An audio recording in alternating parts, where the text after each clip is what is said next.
सुप्रिया जी यहाँ बैठी हुई हैं, इन्होंने तो मंडी का भाव पूछा था। इनके ऊपर किसी ने कोई शो नहीं किया ना सवाल। कांग्रेस ने क्या एक्शन मान ली है तो चलता है। प्रियंका गांधी वाड्रा की बात तो उल्टी होने लगी है। सेलिब्रेट तो कांग्रेस ही कर रहे हैं, अपनी बयानों को ये सेलिब्रेट कर रहे हैं। किसी ने निंदा की, एक बता दिखा दीजिए। वो बात सही है, मामला सुप्रिया का पीछा नहीं छोड़ने वाला हूं। सुप्रिया का पीछा तो आपका खुद का, और वो तो बयान दिया था, मंडी का भाव पूछा था। तो आपकी मानसिकता क्या है? मेरा एक पैरोडी अकाउंट बीजेपी के कुछ दुष्कर्मी लोग बनाकर चला रहे थे, वहां पर ये लगाया गया। भरे पड़े कांग्रेस में भी तो ऐसे लोग भरे पड़े हैं। सुप्रिया राधिका खेड़ा जो एक वक्त आपकी सहयोगी थी, क्या हुआ रायपुर में? श्रीनिवास बीवी पर बहुत गंभीर आरोप लगाए। तो आप भी रहती है ना, चुप कांग्रेस भी रहती है। जब मीनाक्षी नटराजन को दिग्विजय सिंह और वरिष्ठ नेता हैं, वो कहते हैं मीनाक्षी 100% माल है, 100% टंच माल है। जय श्री राम दोस्तों, कैसे आप? आई होप सारे स्वस्थ होंगे और मस्त होंगे। तो आज की डिबेट होने जा रही है दिल्ली चुनाव को लेकर। राजनीतिक पार्टियों की बयानबाजी को लेकर दिल्ली में इस बार त्रिकोणीय मुकाबला दिलचस्प होने वाला है। केजरीवाल के सामने अपनी सरकार फिर से बनवाने की चुनौती है, तो वहीं बीजेपी 1998 से सत्ता से दूर होने का मलाल खत्म करना चाहती है। इसी बीच दिवंगत पूर्व मुख्यमंत्री शीला दीक्षित की सरकार के बाद कांग्रेस भी सत्ता सुख अपने दम पर नहीं ले सकी। यानी कहीं सत्ता बचाने की चुनौती है तो कहीं सत्ता में आने की बेचैनी है। ऐसे में बयानबाजी का दौर जारी है और इसी क्रम में बीजेपी के पूर्व सांसद और कालकाजी से उम्मीदवार बेधुड़ी ने पहले प्रियंका गांधी को लेकर विवादित बयान दिया, फिर उन्होंने दिल्ली की मुख्यमंत्री आतिशी पर भी अपमानजनक टिप्पणी कर दी, जिसको लेकर बाद में उन्होंने खेद प्रकट भी किया है। और उनकी इसी बयान को लेकर आज की डिबेट एबीपी न्यूज पर हो रही है, जिसमें बीजेपी की तरफ से अश्वनी शाही और कांग्रेस की तरफ से गालीबाज बाई सुप्रिया श्रीनेत भाग ले रहे थे। जब अश्वनी शाही से दरबारी पत्रकार संदीप चौधरी ने रमेश बिधुड़ी के बयान को लेकर पूछा तो बीजेपी के प्रवक्ता ने खेद प्रकट करते हुए कहा कि बिधुड़ी ने जो बोला है वह गलत है, और उन्होंने भी खुद अपने उस बयान को लेकर खेद प्रकट किया है। इतना बोलने के बाद भाजपा प्रवक्ता ने कांग्रेस को कटघरे में खड़ा करते हुए बोला कि कांग्रेस के नेताओं ने महिलाओं के लिए जो आपत्तिजनक बयान दिए थे उनको लेकर तो कभी आपने इस तरह की डिबेट नहीं की, और फिर एक एक करके कांग्रेस के नेताओं के महिलाओं पर किए गए आपत्तिजनक बयान को गिनवाना शुरू कर दिया। और फिर सुप्रिया श्रीनेत को घेरते हुए बोला कि अभी यहाँ बैठी कांग्रेस की प्रवक्ता जिन्होंने खुद महिला को लेकर कहा था कि मंडी में क्या भाव चल रहा है, वो शोर मचा कर महिलाओं के अपमान की बात करेगी। जब इस गालीबाज बाई से पूछा गया कांग्रेस के नेताओं के द्वारा महिलाओं पर की गई अभद्र टिप्पणियों और इसके द्वारा दिए गए बयान को लेकर, इसने अपने द्वारा दिए गए बयान का सारा ठीकरा बीजेपी पर फोड़ दिया कि यह बीजेपी के द्वारा मेरे नकली ट्विटर अकाउंट से दिया गया बयान था। और फिर यह गालीबाज बाई अपनी पार्टी के नेताओं द्वारा महिलाओं पर की गई अभद्र टिप्पणियों के बचाव में उतर आई और बीजेपी और आरएसएस को कोसने लगी। डिबेट का आखिरी हिस्सा बहुत मजेदार होने वाला है, जहां ये गालीबाज बाई अपने ही द्वारा दिए गए बयानों को लेकर घिरती नजर आई, और फिर जो हुआ उसकी कल्पना इस गालीबाज बाई ने सपने में भी नहीं की थी। तो शुरू करते हैं इस डिबेट को। चालू करो बे।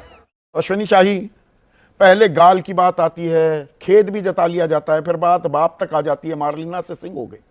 संदीप जी, कोई भी व्यक्ति हो, किसी को किसी के चरित्र पर हनन करने का कोई भी काम करने नहीं देना चाहिए, निंदनीय है, चाहे जो भी हो, चाहे वो भाजपा के नेता हो, कांग्रेस के नेता हो, कोई भी हो। मगर बात यहां पर देखिए, चुनाव आ गया है, चुनाव में अगर उन्होंने कहा तो एक उन्होंने उनको भी नहीं कहना चाहिए बिधुड़ी जी को ये बात, उन्होंने खेद प्रकट किया है उसके लिए।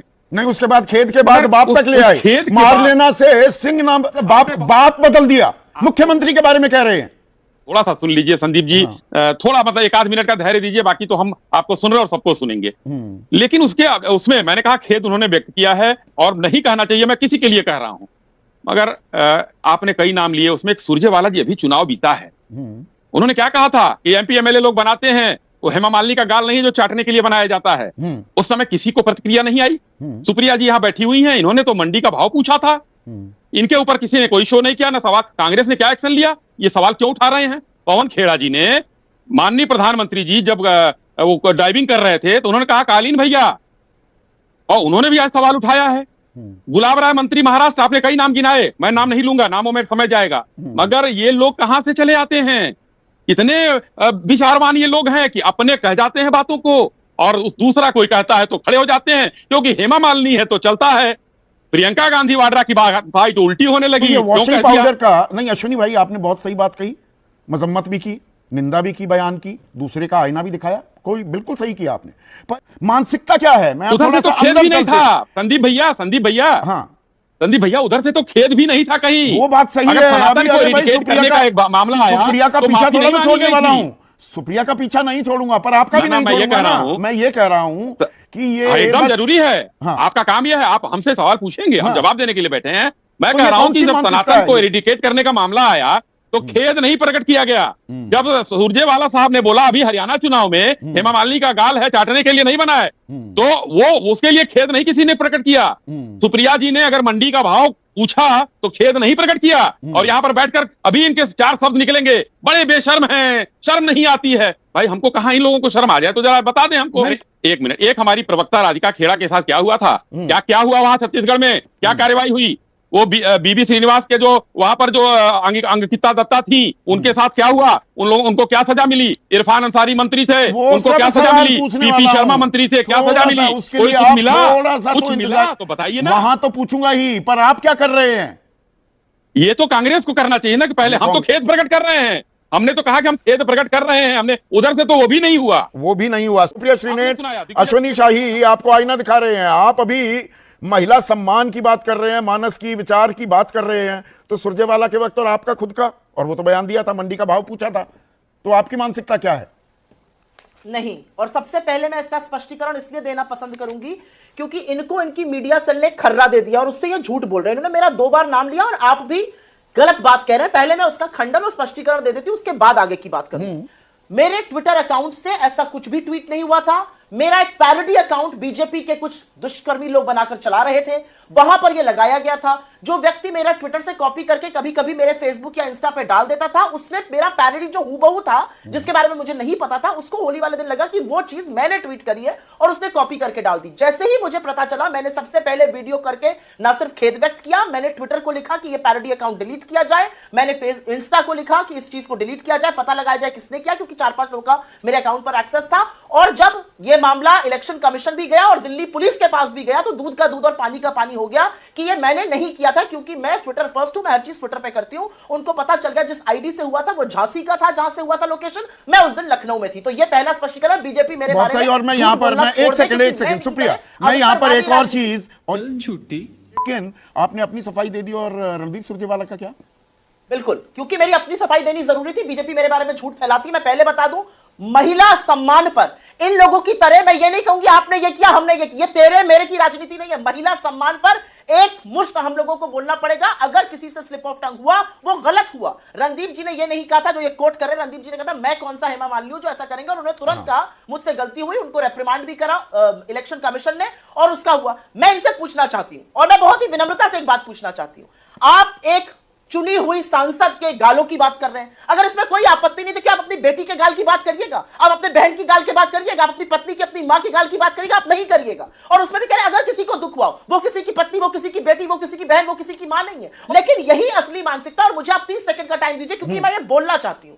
हम महिलाएं जो राजनीति में है, हमें लगातार ऐसी चीजों का सामना करना पड़ता है, और यह ऊपर से शुरू होता है। जब प्रधानमंत्री मुजरा, मंगलसूत्र और बेटियों को छीनने की बात चुनावी मंच से करते हैं, तो उनके नीचे रमेश भिधुड़ी जैसे लोगों को लगता है वो कुछ भी बोल देंगे चुनावी मंच से या कहीं और। असलियत यह है कि प्रधानमंत्री ऐसे तमाम उन लोगों को फॉलो करते हैं जो दिन रात सोनिया जी को, दिन रात प्रियंका जी को, दिन रात मेरे जैसे लोगों को, दिन रात प्रियंका कक्कर जैसे लोगों को, दिन रात आतिशी मारलेना जैसे लोगों को गंदी गंदी गालियां, रेप की धमकियां, हमारे घर के बच्चों को क्या कर देंगे, ये सारी बातें। ये कांग्रेस में भी तो भरे पड़े हैं, कांग्रेस में भी तो ऐसे लोग भरे पड़े हैं। सुप्रिया, राधिका खेड़ा जो एक वक्त आपकी सहयोगी थी, क्या हुआ रायपुर में? श्रीनिवास बीवी पर बहुत गंभीर आरोप लगाए, आपत्तिजनक बयान करने के, पार्टी तक छोड़कर चली गई वो। बस हवा निकल गई। पार्टी ना छोड़ के गई होती, पार्टी में कार्रवाई की होती। आपको अगर कुछ गलत लगा, पवन खेड़ा जी ने कमेटी सेटअप करी, उस कमेटी की रिपोर्ट आने से पहले आप भाजपा में शामिल हो गई। ये कैसे हो सकता है? आप वेट तो करती, पार्टी क्या एक्शन लेता। और यही बात मैं कहती हूं असम के बारे में भी, जहां पर श्रीनिवास जी के ऊपर आरोप लगा। मेरा अपना मानना है कि जो पार्टी आरएसएस से प्रेरित है, भारतीय जनता पार्टी, जहां पर औरतों को 2 दर्जा दिया जाता है, जिस पार्टी में कुलदीप सिंह सेंगर, रामदुलार गोंड जैसे लोग हैं, जिसमें ब्रजभूषण सिंह जैसे नेता चाहते हैं। और एक छोटी सी बात कहकर अपनी बात खत्म करती हूं, यह अपवाद नहीं है। बीएचयू IIT में बीजेपी के लड़के गैंग रेप के आरोप में जेल जाते हैं, वापस आते हैं, उनका आजादी के दीवानों की तरह स्वागत होता है। बिल्किस बानो के अपराधियों का ये लोग लड्डू खिलाकर माला पहना के स्वागत करते हैं। ब्रजभूषण शरण सिंह को ये लोग कुछ कह नहीं पा रहे थे महीनों तक, फिर उनके लड़के को टिकट दिया गया। असलियत यह है कि चाहे मणिपुर में औरतों को नोचने का मामला हो, बीजेपी चुप रहती है, बीजेपी की महिला नेत्रियां चुप रहती है, बीजेपी की महिला बाल विकास मंत्री चुप रहती है। देखो अब मैं क्या करता हूं। तो आप भी रहती है ना, चुप कांग्रेस भी रहती है। जब कांग्रेस की ही सांसद, अपनी ही सांसद मीनाक्षी, एक मिनट सुनिए ना, मीनाक्षी नटराजन को दिग्विजय सिंह और वरिष्ठ नेता हैं, वो कहते हैं मीनाक्षी 100 टंच माल है, 100% टंच माल है।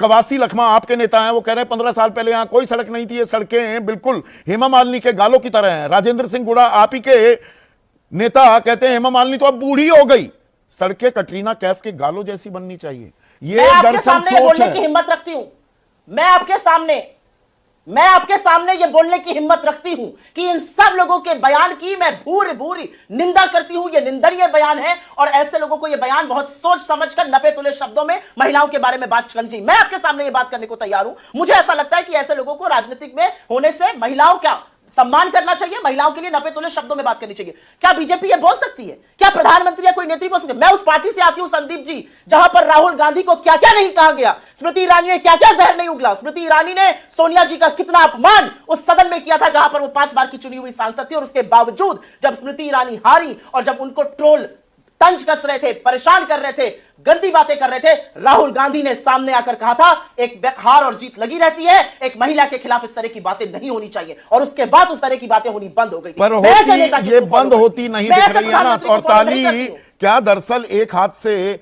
बज रही है या दोनों हाथ से बज रही है? आई होप कि आपको डिबेट पसंद आएगी। डिबेट पसंद है लाइक कीजिए, शेयर कीजिए और चैनल पर नहीं तो सब्सक्राइब कीजिए। मिलता हूं फिर किसी नई डिबेट के साथ, तब तक जय श्री राम।